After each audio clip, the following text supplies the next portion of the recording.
E aí, caras? Começando aqui mais um episódio no canal Expresso de Hogwarts. O vídeo de hoje vai ser um vídeo muito especial porque eu vou falar sobre a história dos Marotos. Sim, a história dos Marotos que foi quase completamente cortada aí dos filmes. Quem não leu os livros de Harry Potter sabe muito pouco sobre os Marotos, muito pouco mesmo. Então esse vídeo vai contar toda a história que a gente sabe através dos livros dos Marotos, beleza? E também vai funcionar como uma homenagem pros Marotos e tal, porque todo mundo sabe que eles foram bastante importantes aí pra série Harry Potter no geral, beleza? Então solta a vinheta pra gente começar esse episódio que promete ser muito especial.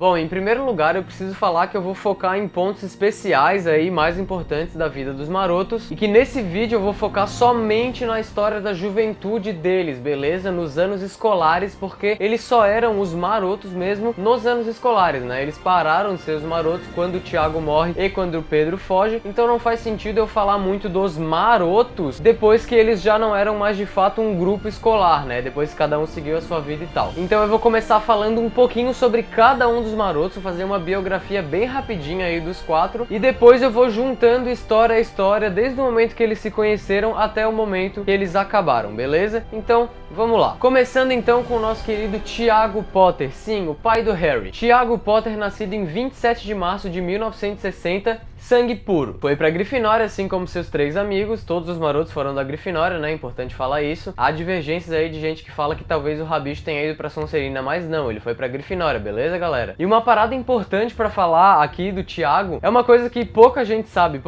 de verdade. Na minha pesquisa pra fazer o vídeo, eu e minha namorada, a gente tava pesquisando, e eu acabei me surpreendendo aí com essa afirmação. Meus amigos, o Tiago não foi apanhador do time de quadribol da Grifinória, ele foi artilheiro. Isso mesmo, a própria J.K. Rowling respondeu isso, falando que o Tiago foi artilheiro do time de quadribol e não apanhador como todo mundo pensa, beleza? É uma parada bem importante aí. Outra coisa importante do Tiago foi que ele herdou a capa de invisibilidade dos seus pais, né, que posteriormente ele ia passar pro Harry. E outra coisa também é que a gente não tem muita informação sobre os pais do Tiago, aliás, a gente não tem nenhuma informação, né, os avós do Harry. A única coisa que a gente sabe é que eles morreram de causas naturais e que eles eram uma família muito rica, e é por isso que o Tiago nunca exerceu nenhuma profissão remunerada. Ele tinha muito dinheiro guardado que herdou dos pais dele, e por isso que ele nunca trabalhou. Ele sempre sustentou ele, a Lilian e até mesmo o Sirius, quando o Sirius morou com ele, quando o Sirius tinha 16 anos, né? Ele sustentava aí, e ele nunca precisou trabalhar devido à herança que ele tinha herdado da sua família. O Tiago, sendo filho único, ele foi muito mimado, cresceu sendo arrogante e muito orgulhoso, mas a gente sabe que no fundo ele era sim uma boa pessoa. Tava bem escondido, mas ele era. Tinha mania de ser muito exibicionista, metido e tal, sempre querendo avacalhar com as pessoas, sempre azarava todo mundo nos corredores de Hogwarts, e tinha uma mania muito chata, de acordo com a Lilian pelo menos, que era de sempre deixar o cabelo dele desarrumado pra parecer que ele tinha acabado de descer de uma vassoura. E daí tu pode imaginar um pouco da raiva que o Snape tinha do Harry no colégio, né? Porque o cabelo do Harry, pra quem não sabe, era naturalmente bagunçado, uma coisa que ele herdou aí mais ou menos do Tiago. Então imagina, o Snape devia olhar pro Harry e devia pensar: ah, caralho, esse filho da puta herdou essa coisa do Tiago. Então, mais um motivo aí pro Snape odiar o Harry. O Tiago entrou para a primeira formação da Ordem da Fênix junto com os outros Marotos e com outros grandes bruxos como Dumbledore, Moody, Lilian e etc. E veio a falecer no dia 31 de outubro de 1991 pelo Voldemort.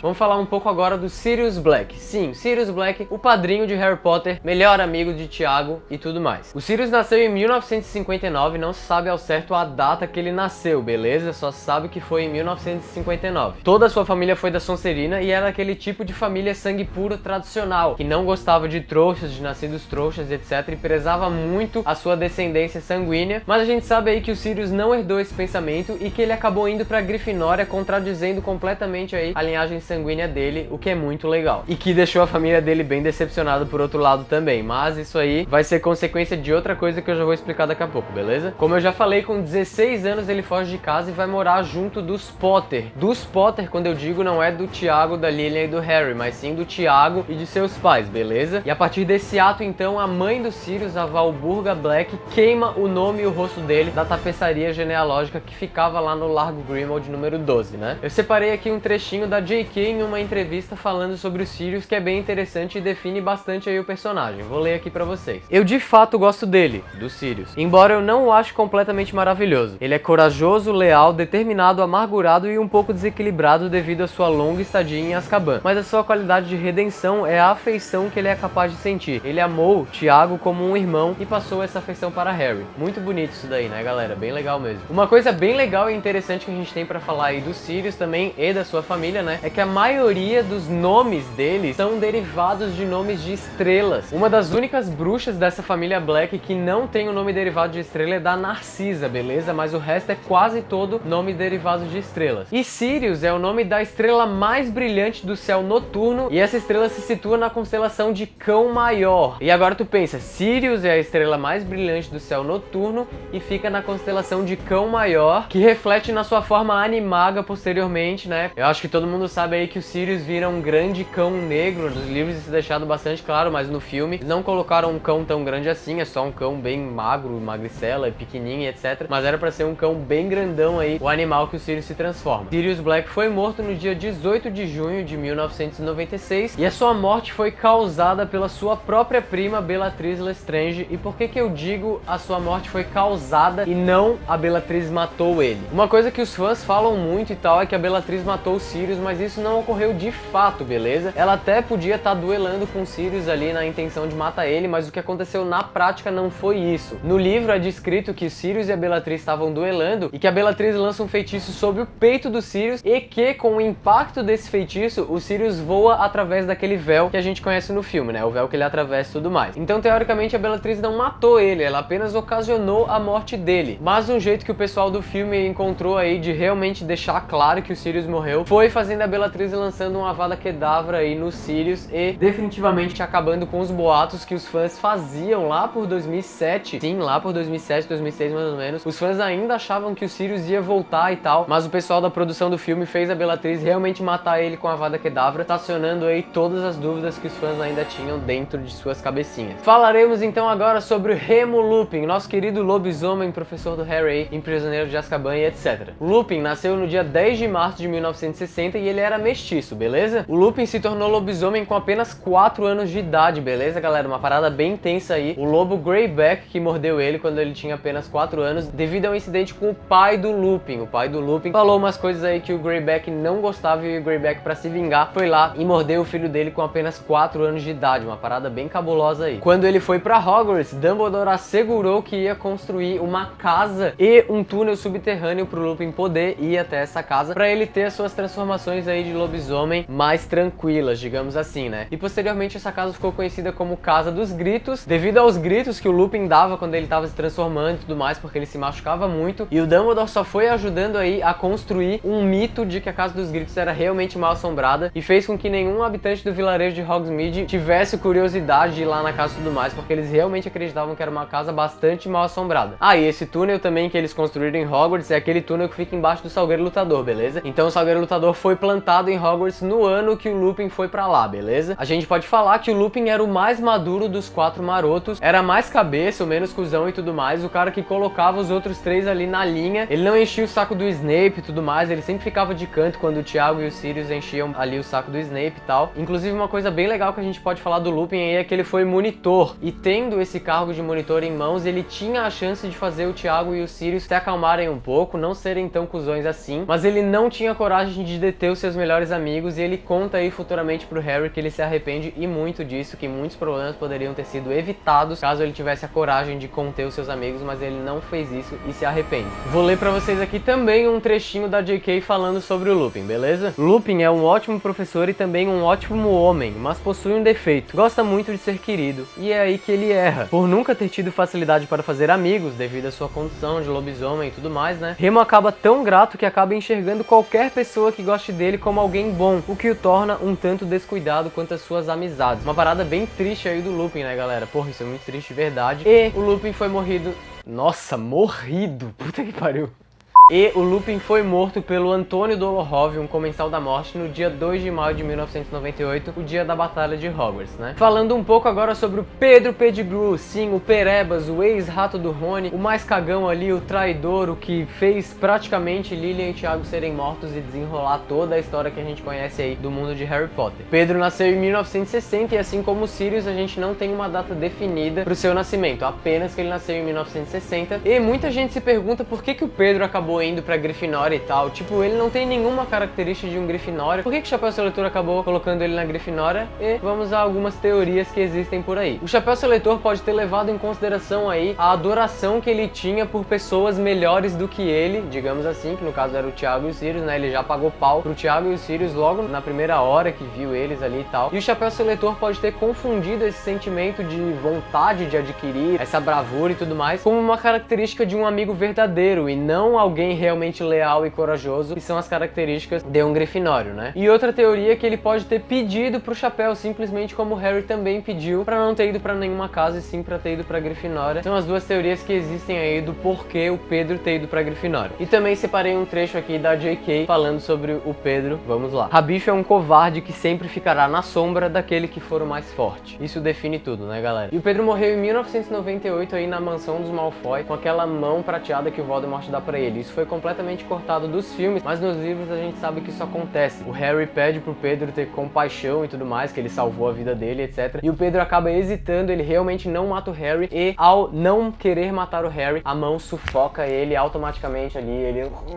morre ali na frente do Harry no Rony, numa cena que prometia ser bem pesada aí se tivesse sido acrescentada nos filmes. Bom, e agora sim, depois dessa rápida ou não tão rápida introduzida sobre os marotos, eu finalmente vou começar a falar dos quatro como um grupo. Bom, vamos lá. O Tiago conheceu o Sirius no Expresso de Hogwarts no dia 1º de setembro, lá quando os dois estavam embarcando para os seus primeiros anos, e foi a partir desse dia, sim, a partir desse dia, que a inimizade do Tiago e do Sirius já estava cravada.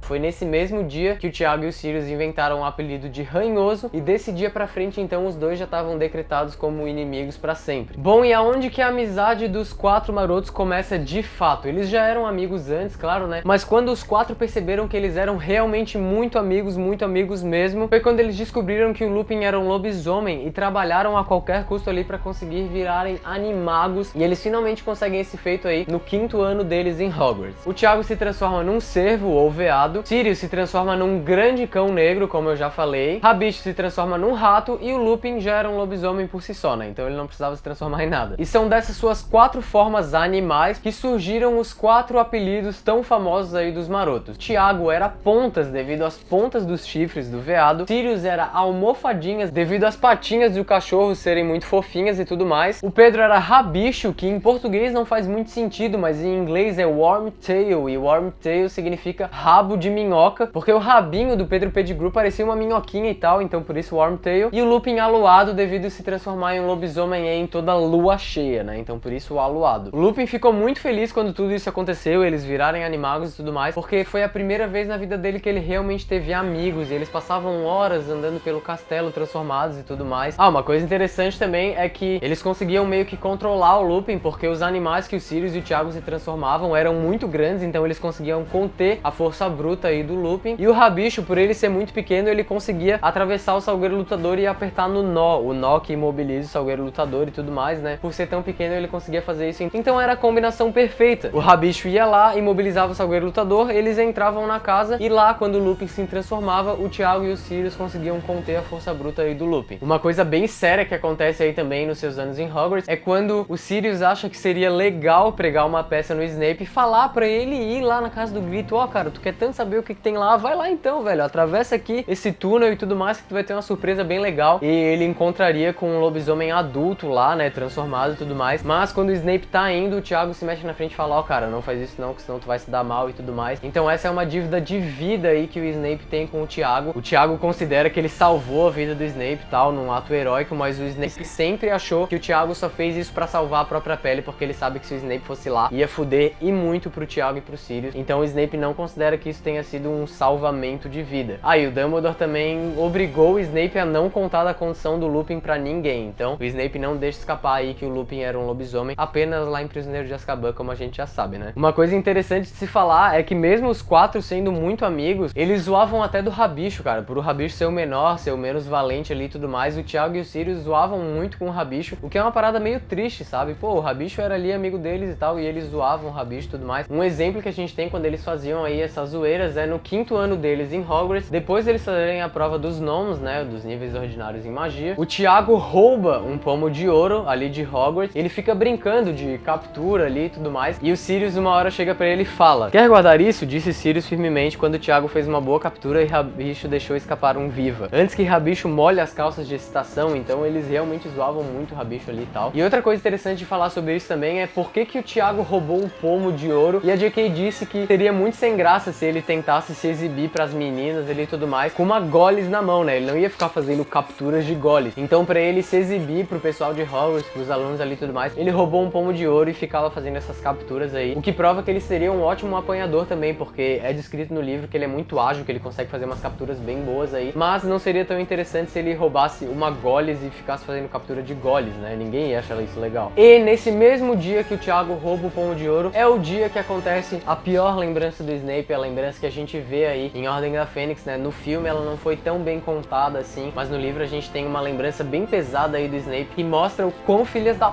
puta o Tiago e o Sirius eram e zoavam muito o Snape, muito mesmo. Penduraram ele de cabeça para baixo, faziam a cueca dele aparecer e tudo mais. E foi nesse dia que o Snape, numa onda de fúria, chamou a Lilian de sangue ruim e sem dúvida se arrependeu profundamente aí pelo resto da sua vida, porque foi a partir disso que eles se distanciaram. Pra quem não sabe, eles tinham uma amizade muito boa e depois disso a Lilian esqueceu completamente o Snape e até acabou pegando o Tiago depois, né? Porque pra quem não sabe, a Lilian odiava demais o Tiago, ela enchia muito o saco dele, falava que ele era um filho da puta, falava que ele não sairia com ele nem se ele fosse o último homem da Terra, sabe? Então é uma parada bem contraditória aí, que depois ela começa a ficar com o Tiago e tudo mais. Mas é explicado que ela só começa a fazer isso depois que o Tiago para de ser um pouco cuzão, quanto que ele era assim, e ela dá uma chance pra ele e eles acabam se casando aí no futuro, né? Outra coisa que não pode deixar de ser mencionada aqui nesse episódio de jeito nenhum é que eles construíram o famoso mapa do Maroto, o mapa que o Harry tem lá a partir de Prisioneiro de Azkaban, e mostra todas as pessoas de Hogwarts, os lugares que elas estão e tudo mais. Deve ter sido muito difícil criar esse mapa, muito difícil mesmo, porque é um objeto muito poderoso e tal, com feitiço de ocultação muito poderoso, feitiço de personalidade também. A gente sabe que existe esse feitiço de personalidade, porque quando alguém pede pra ele se revelar, ele insulta a pessoa, e é o que ele faz, né, insultando o Snape lá em Prisioneiro de Azkaban. Então foi um feito muito foda que eles fizeram aí em seus anos escolares, que foi criar o mapa do Maroto. E é interessante falar também que os Marotos morreram na ordem inversa de suas apresentações no mapa do Maroto. Pra quem não lembra, aí no mapa do Maroto a gente tem, né, os senhores Aloado, Rabicho, Almofadinhas e Pontas apresentam o mapa do Maroto, e eles morreram exatamente na ordem inversa dessa apresentação. Tiago foi o primeiro a morrer aí, né, na mão do Voldemort, Sirius foi o segundo a morrer lá no Departamento de Mistérios, Pedro foi o penúltimo a morrer na mansão dos Malfoy lá com a mão prateada do Voldemort, e o Lupin foi o último a morrer na batalha de Hogwarts. Bom, e por último eu deixei pra falar sobre a coisa mais legal que tem aí sobre os Marotos, que é um prefácio que a própria J.K. Rowling escreveu em 2008, um ano após aí o lançamento do último livro da série, Relíquias da Morte. Um número de autores X foram convidados a escrever contos à mão sobre suas histórias e tudo mais, para um leilão oferecido por uma empresa chamada Waterstone. A arrecadação seria fornecida aí para uma instituição chamada English Pen e a uma associação de escritores chamada Dyslexia Society. Não sei como é que é dislexia em inglês. E de acordo com as palavras da J.K., nós temos o seguinte: depois de brincar com algumas ideias, decidi escrever um pequeno, para ela, resumo do prefácio da série Potter. O texto tem aproximadamente 800 palavras e acontece por cerca de 3 anos antes do nascimento do Harry. E cara, eu vou deixar o link desse prefácio aqui na descrição. É uma história muito legal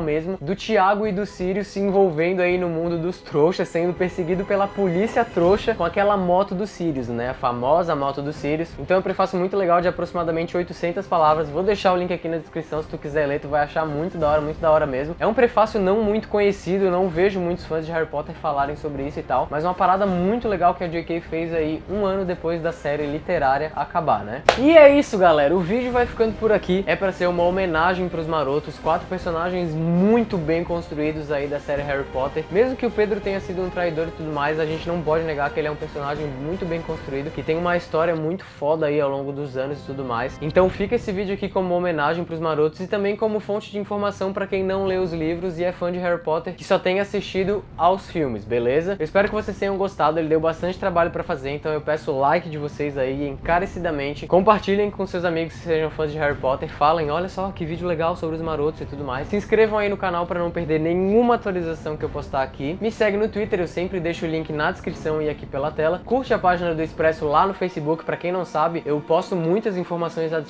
lá no Facebook sobre o canal. Eu até faço alguns vídeos assim, uns vlogs bem rapidinhos, filmando com a câmera do celular mesmo, com algumas informações extras sobre o canal e tudo mais. Então se tu é fã do canal Expresso de Hogwarts, curte lá a página no Facebook que tu vai ter conteúdo extra. No mais é isso, eu espero que vocês tenham gostado, a gente se vê no próximo vídeo, valeu, é nóis!